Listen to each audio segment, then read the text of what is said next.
Coming up on Around San Diego, people keep jumping off Sunset Cliffs, even with warnings and citations from police and some dangerous close calls. Plus, it's back to school season in San Diego. We have tips on getting your kids on the right track to begin the school year. And another case of West Nile virus has been detected in San Diego. What you can do to keep yourself safe from the dangerous disease.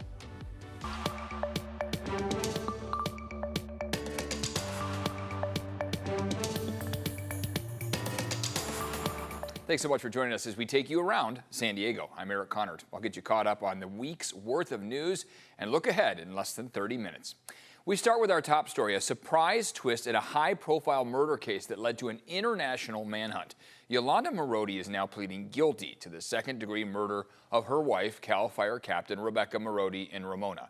The 54-year-old fatally stabbed Rebecca last February at their home, then fled to Mexico where she was captured more than a month later. Yolanda had previously been convicted of manslaughter in the death of her first spouse, her husband, in 2000, a felony conviction that will play a role in her upcoming sentencing. She pled guilty and admitted that prior strike, then her sentence will be doubled up. So instead of 15 years to life in prison, she'd be looking at 30 years to life in prison. However, had she been convicted of murder one, she'd be looking at 50 years to life in prison, which would basically be a life sentence, given her age. Yolanda will be sentenced September 2nd. Prosecutors say she faces 36 years to life in prison.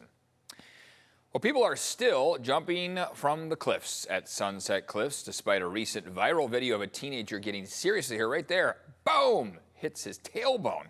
We were there as lifeguards issued warnings about the danger.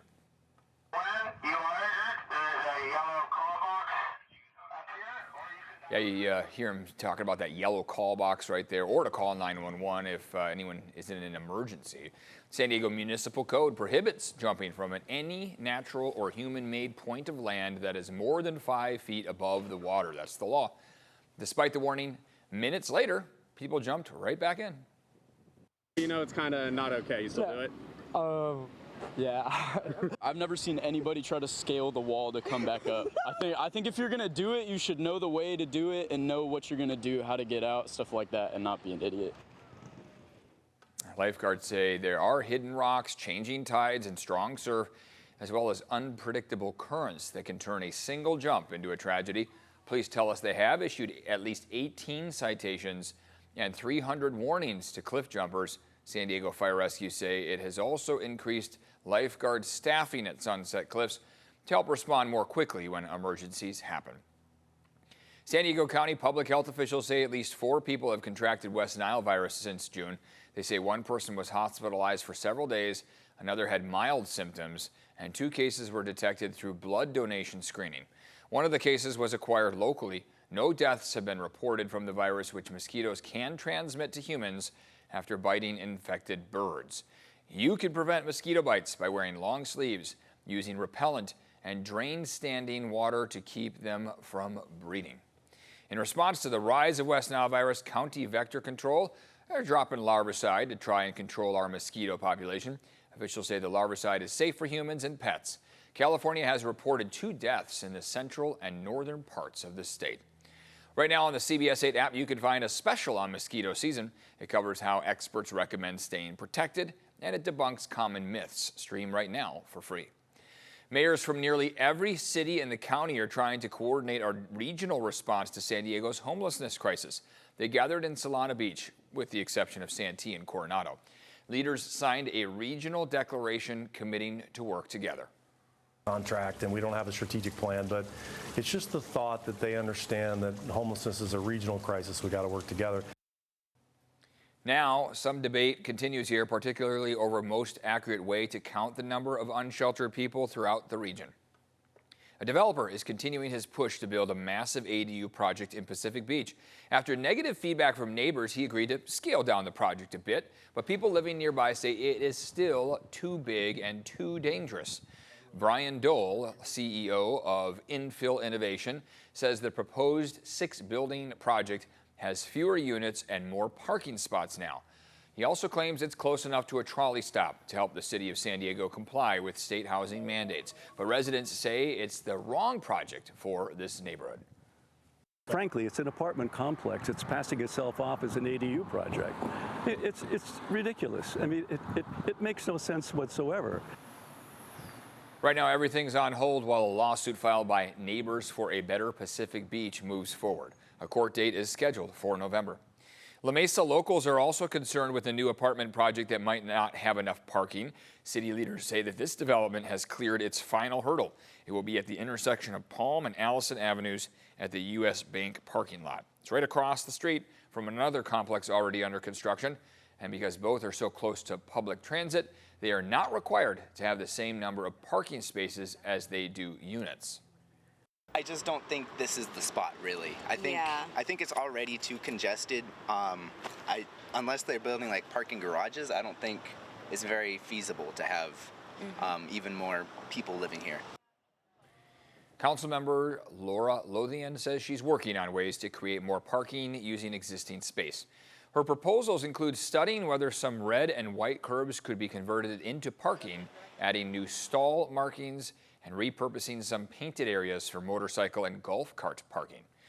And as massive wildfires continue to burn across the West, San Diego firefighters are on the front lines. More than 30 San Diego fire rescue personnel are currently deployed to Spokane, Washington, with dozens more assigned to fires in Idaho, Oregon, and Nevada.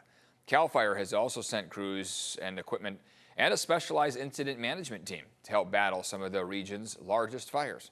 It's heartbreaking for the residents up there to see the destruction and the damage that this is happening. But I hope that for the viewers that this is a wake-up call for all of us here in San Diego County to realize that it's not if, it's when a wildland fire is going to strike here locally. All right, so you're hearing from the firefighters directly there. Officials stress there are still plenty of firefighters and resources here at home should a wildfire break out in San Diego County. If you receive a suspicious message from what looks like your child's school, be careful, maybe a scam. Some criminals are using back-to-school season to make a quick buck. What this scam looks like and how you can stay safe when we return.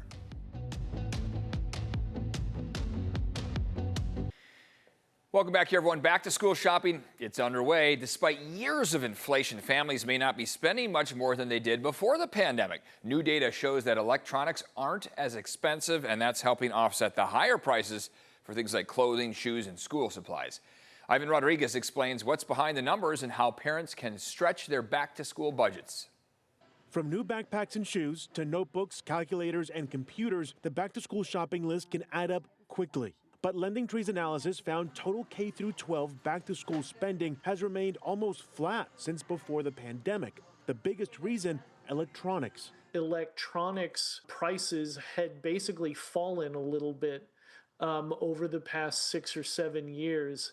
Estimated spending on devices fell from $338 in 2019 to $296 in 2025. Prices for common school electronics, including Chromebooks and calculators, have also fallen more than 12%. I don't think there's any question that some families are spending less and dialing back their spending a little bit and maybe letting that laptop or that tablet last another year or two rather than investing in a newer one. But the rest of the shopping list is getting more expensive. Spending on clothing, accessories, shoes, and school supplies increased. Schultz says the numbers also reflect a K-shaped economy. When you have a significant group of Americans who are spending freely and another significant group of Americans who are dialing things back, you add it all up and it comes out to basically flat spending, which is what we're seeing. I'm Ivan Rodriguez reporting. And a big announcement from the Santee School District. Students at multiple schools, including Rio Seco, Cajon Park, Pride Academy, many more, will be served lunch and breakfast at no charge this upcoming school year. Students in the Santee School District return to class on Wednesday, August 19th. We are getting a closer look at the San Diego Unified's expanded food menu. What do you think of this? Cafeterias will be rolling out some new options inspired and created by some students. Some of those items include Baja fish tacos, very San Diegan, right? Hot honey chicken bowls, beef quesadillas, avocado salads, and mango parfaits. There will also be vegan and vegetarian options. District leaders say the new menu is designed to serve healthy meals that students are excited to eat. San Diego Unified making some big changes as students head back to school. They are limiting the use of school-issued laptops. They're also banning certain platforms, including YouTube. Before adopting the policy, the district heard from parents, most of whom supported the move, but some voiced concern over limiting access to online tools that can support learning. District board members say there will be flexibility for educational purposes. We'll be able to give students access to those streaming platforms when it supports learning. When it doesn't, there will be no access to that. So going forward, San Diego Unified is considering limits on the amount of time students spend on school devices and only allowing students third grade and above to take computers home. Well, now is the time to adjust your child's sleep schedule. The Cleveland Clinic recommends gradually moving their bedtime by about 15 minutes every few days. Experts recommend avoiding screen time before bed and perhaps have your child read a book, take a bath, listen to some calming music, color, or draw to help them wind down a bit. Kids ages 5 to 12 need between 9 to 12 hours of sleep. Teenagers need 8 to 10 hours of sleep.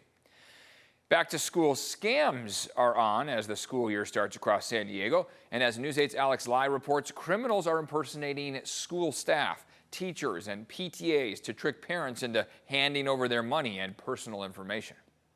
Scams involving tuition payments or class registration have doubled in San Diego over the past month, according to Transaction Network Services. I spoke with one of their experts about the tactics scammers are using and what you can do to protect yourself. From fake school websites to AI voice clones of teachers, back-to-school scams are becoming more sophisticated and harder to spot. And then the part that I'm involved with is the fraud and spam prevention.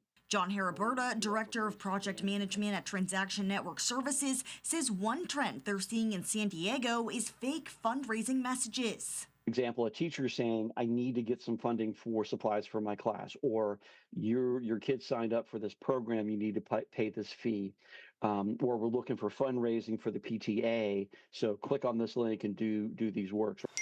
Other common scams include texts or emails asking parents to pay tuition, register for classes, or even phone calls that use AI to clone a teacher or principal's voice. You could have a voice of a specific teacher who your kid may have this year targeting you as a parent for your child. You can see the general thing of a school district above, hey, everyone needs to come to this website and go through this process. Right? With the help of AI, scammers can make their messages feel more personable and convincing. They will send you a text saying, Alex, I'm going to be calling you from this number to ask you about this. Then they'll make you a phone call. You'll see action, you'll give information thinking you've already vetted. But no matter how convincing the message is, Haraberta says there's one red flag to look out for: urgency. Act now. This is a limited time offer, right?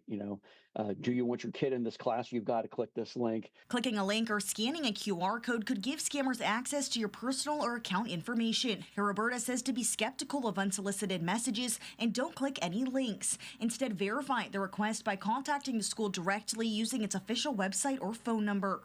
When you get that inkling in the back of your head, be aware and say, okay, hang up the phone and then call them back directly if you need to.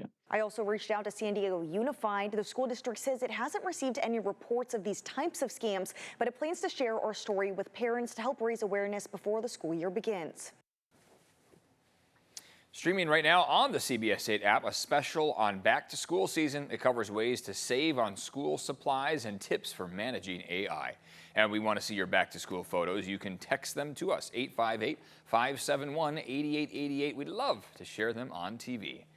Well, the San Diego Humane Society is breaking records it technically doesn't want to break. They have more animals than ever, and you can help out by rescuing a furry friend this month, and you could save some cash doing this. Find out more when we return. Welcome back here. We're working for you to find out who's responsible for this possible fire hazard here. In Del Cerro, just north of the 8 across from San Diego State, dozens of palm trees are covered in dried out fronds. In some cases, the entire tree appears to be dead. It would be nice to see some maintenance being done on them to at least clear the dead debris. We did some research and found Caltrans is responsible for maintaining the trees. We reached out to them and they confirmed they are aware of the issue. They said they could not issue a statement by our deadline, including if and when they plan to clear them out. We will continue to follow up. Remember, if there's something you'd like us to look into, email us at workingforyou@cbs8.com.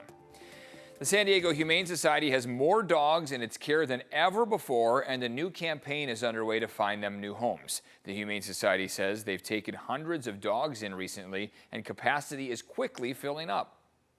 We are struggling with overcrowding, and that is unfortunately nothing new.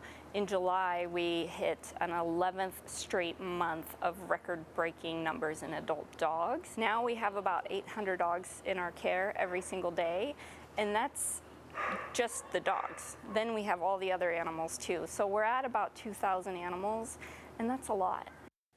Well, that is a lot. All adoption fees are 50% off all month except for horses. Then on August 29th, fees will be waived for nearly all pets. More than 3 dozen horses rescued from a property in Julian earlier this year are now up for adoption. More than 700 animals were rescued from the Villa Chardonnay property starting May 1st, when a judge transferred care of the animals to the San Diego Humane Society amid allegations of severe neglect. The Humane Society says of the 175 rescued horses, 48 are still in their care and 37 are up for adoption. They say they are looking for patient, experienced horse owners to adopt, and that the horses are companion animals, not riding horses. Applications can be completed on the Humane Society's website. A rescue at Pacific Beach here. Look at this. Happy ending for this lucky seagull. This video sent from the San Diego Humane Society showing the bird dangling from a power line, trapped by fishing line around its leg and hooked in its mouth. A person walking their dog out there called for help. Animal Services, along with the San Diego Firefighters, that group there, they safely freed this bird. It's now recovering at the Humane Society's Project Wildlife Center. Does have a wing injury, but thankfully no broken bones. Good work by them. The city of San Diego is looking to fill a volunteer position it says is one of the best jobs in San Diego. The city is looking for a camp host at Camp Kumeyaay Lake Campground in Mission Trails Regional Park. Applications are now open. It requires a 12-month commitment. Duties include greeting and helping guests, providing information about the park, supporting opening and closing procedures, performing routine campground upkeep, monitoring the campground, and helping park staff when needed. While there's no paycheck with this, the city does provide a full RV hookup site at no cost, but there is one big requirement. Our ideal candidate has their own registered RV, has lived the camp host lifestyle, and is able to work on weekends. All right, so you have to be kind of used to the camping lifestyle. Applications are due by August 21st. If you're interested in applying, we have all the details you need to know posted at cbs8.com. Click on the online version of this story. A new addition is coming to SDSU's satellite campus in Mission Valley. The university unveiled some plans for a 7-story senior living community, which will support the long-term vision for a vibrant district that brings together housing, open space, and neighborhood serving amenities. The space features both independent and assisted living residences, as well as memory care. Amenities include a bistro, fitness center, pool, community room, and rooftop deck. First occupancy is expected as early as 2030. San Diego's MTS transit system is getting some top honors. The American Public Transportation Association has named MTS the nation's outstanding public transportation system. The group cited MTS for its safety, accessibility, and innovation. The agency provided more than 81 million rides last year, recovering more than 95% of its pre-pandemic ridership. The award will be presented in Chicago this October. Coming up here, hear about a special opportunity to see how historic planes go from rusted to restored right here in San Diego. Welcome back here. For the first time ever, the San Diego Air and Space Museum is offering behind-the-scenes tours of its world-class restoration facility in Balboa Park. The museum says this is where the magic happens. Volunteers are currently working in the space on a reproduction of Howard Hughes' famous H-1 racer. Look at this thing. There are no plans of this airplane, so they are relying on photos.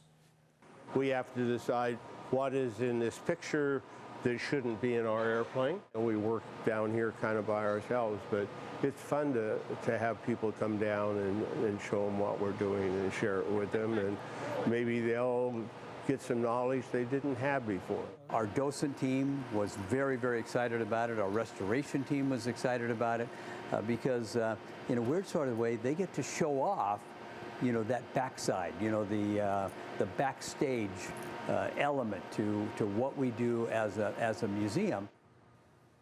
Man, those guys really know their stuff. Tours are $10 with paid general admission. They'll be available on Mondays and Wednesdays. Definitely worth checking out. That's going to do it for us. Thank you so much for your time. Thanks for staying informed. For News 8, I'm Eric Connors. Take care.